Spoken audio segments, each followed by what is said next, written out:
Hello friends, welcome to our channel, Military News. Let's see what's happening in the military world. The Chinese People's Liberation Army (PLA) may be actually eyeing the Depsang plains while creating a diversion in Pangong Tso and Galwan Valley. The Chinese troops have been blocking the Indian soldiers to patrol the points in Depsang plains. China has reportedly positioned 2 brigades and cut off India's access to patrol point 10 to 13 in Depsang plains. This began a few weeks before the present standoff began, when the PLA denied access to these traditional Indian patrolling points. The Depsang plains are strategically important as it provides a flat surface amid the mountainous terrain, like in Spangor Gap in the Chushul subsector, which can be used for a military attack. The plains are only 30 kilometers away from the Daulat Beg Oldi post at the northernmost tip of India in the Karakoram Mountains. This year the PLA started blocking Indian troops at the bottleneck or Y junction. The bottleneck provides connectivity to the plains and is about 7 kilometers from the Indian Army base at Birtsi. It opens 2 roads, one towards patrolling point 10 following Reiki Nala and another patrolling point 13 along Jiwan Nala. For the last 5 months, PLA has been blocking Indian troops at the bottleneck to patrol these points. PLA permanently sat down at bottleneck. It can be captured by IAF, but Indian Army do not want to create another flashpoint right now. India and China have stationed thousands of troops and heavy artillery along the LAC. Excuse me guys, please subscribe to our Military News YouTube channel and press bell icon for new video notification. The PLA activity in Depsang plains invokes the memories of the 1962 war, when the Chinese occupied all of the Depsang plains. More recently, in April 2013, the PLA crossed the line of actual control in the plains to pitch tents on the Indian side for about 21 days until the pullback. The standoff was resolved using military and diplomatic channels and the status quo was restored. Thailand has landed a major knockout punch to China by claiming that multiple countries including Quad members have shown interest in the Kra Canal Project. The Kra Canal Project aims to construct a 120-kilometer canal joining the Gulf of Thailand and the Andaman Sea through the Kra Isthmus in Thailand. Originally a Chinese-funded and thought-of project, this water passage would help ships to bypass the Strait of Malacca as a primary entry point to the Indian Ocean. Thai National Party's MP Songkhlod Thiparat has said that countries apart from China such as India, Australia, and the United States are willing to support Thailand for the project. With Quad participation in the project, India could be less worried over the Chinese strategy of monopoly on trade routes, especially the Kra Canal, which would give Chinese ships direct access to the Andaman Sea. More than 30 foreign firms have shown an interest in investing or supplying Thailand with financial and technical support to build the canal. The Thai Canal shall include 2 parallel channels spanning across 3 provinces of Trang, Nakhon Si Thammarat, and Songkhla in the south.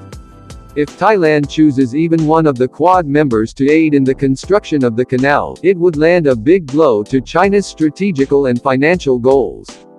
The Strait of Malacca has been a major bottleneck for Beijing, which receives about 80% of its oil supplies through this channel. India, being in a strategic geographical advantage, can block Chinese economical growth by seizing the western part of the canal, imposing an embargo. The Quad is an alliance between India, Australia, the United States, and Japan, which has undisputedly taken on the mission to check Beijing's domination and ensuring freedom of navigation in the Indo-Pacific theater.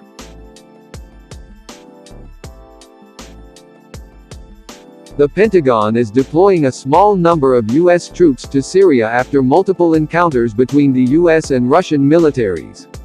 These troops and vehicles will serve as a show of presence to discourage the Russian military from crossing into the Eastern Security Area where U.S. coalition and Syrian Democratic Forces operate. This deployment includes 6 Bradley fighting vehicles and fewer than 100 soldiers operating in northeast Syria for 90 days. Deployment is a clear signal to Russia to adhere to mutual deconfliction processes and for Russia and other parties to avoid unprofessional, unsafe and provocative actions in northeast Syria. Excuse me guys, please subscribe to our Military News YouTube channel and press bell icon for new video notification. While U.S. military and Russian forces have come in contact at checkpoints and along Highway M4 in Syria throughout 2020, on August 17 U.S. and Syrian Democratic forces came under small arms fire after passing through a checkpoint near Tal al-Zahab, Syria. The U.S. and Syrian Democratic forces had permission from the pro-Syrian regime forces manning the checkpoint, but then began to take fire from unidentified forces nearby. The U.S. and SDF returned fire and did not suffer any casualties. U.S. officials said the small arms fire likely came from Syrian and Russian forces. The most serious incident this year occurred several days later, when 7 U.S. soldiers were injured when Russia military vehicles sideswiped a U.S. military vehicle in northeast Syria. Russian vehicles intentionally collided with the Americans and then several Russian helicopters flew low and fast over the scene, which is extremely provocative. The Russian vehicles were outside of their agreed-upon operating area without notice.